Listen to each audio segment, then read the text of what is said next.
சிவாய இதிலும் சிவாய எனும் உண்மை ஒலிக்குது. இந்த உயிரின் ஆழத்தில் அந்த ஒலி மௌனமாக இருந்தாலும் அது பிரபஞ்சம் முழுவதும் முழங்கும் ஓசை போல நம்முள் ஒலிக்குது.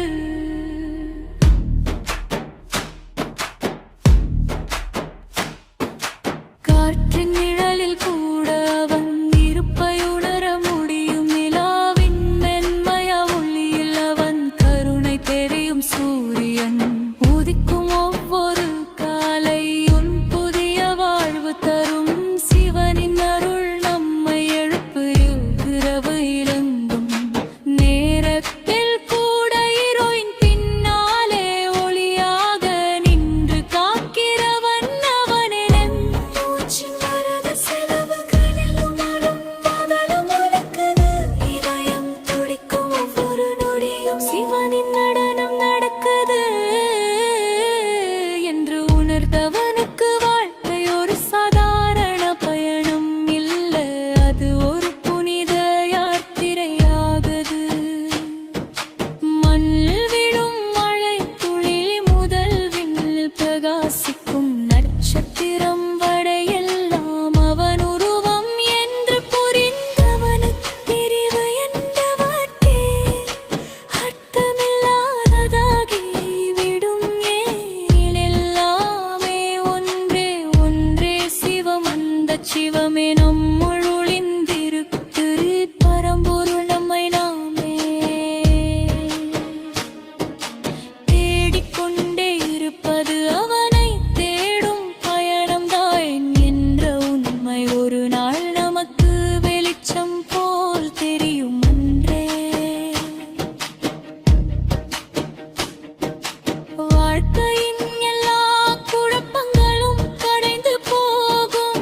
கோவிலின் கோபுரம் பட்டெறித மனசின் அமைதியிலும் சிவன் இருக்கிறார். பூஜையின் சத்தம் மட்டும் இல்ல, மௌனத்தின் ஆழத்திலும் அவன் இருக்கிறான். தீபத்தின் ஒளியில் மட்டும் இல்ல, கண்ணீரின் துளியிலும் அவன் இருக்கிறான். துன்பம் வந்தாலும் அது அவன் சோதனை என்று ஏற்றுக்கொண்டால் அந்த துன்பமே நம்மை உயர்த்தும் படி அவன் தாமாலும்.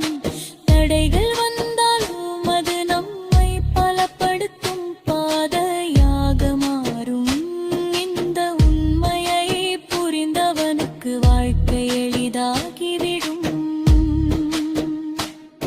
ஓம் நம சிவாய என்ற மந்திரம் ஒரு வார்த்தை அல்ல, அது ஒரு சக்தி, அது ஒரு உயிர், அது ஒரு வழி நரைந்து நடந்து பணம் எரி உலகு பந்தங்களில் இருந்து விற்கும் திறன் கொண்டது. அந்த முன்பிடும் உள்ளத்தில் ஒலிக்காரங்கு காயம் மெதுவாக மறையும். கோபம் கரையும், பேராசை குறையும், அம்பு பெருகும். அந்த அன்பே சிவனில் அந்த அம்பரே உணர்ந்தவனா.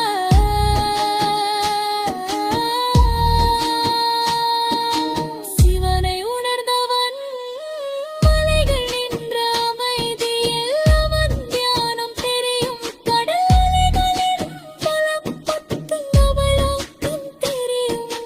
காத்தின் ஆழத்தில் அவன் மறைந்திருக்கும் சக்தி தெரியும். நகரத்தின் சக்தி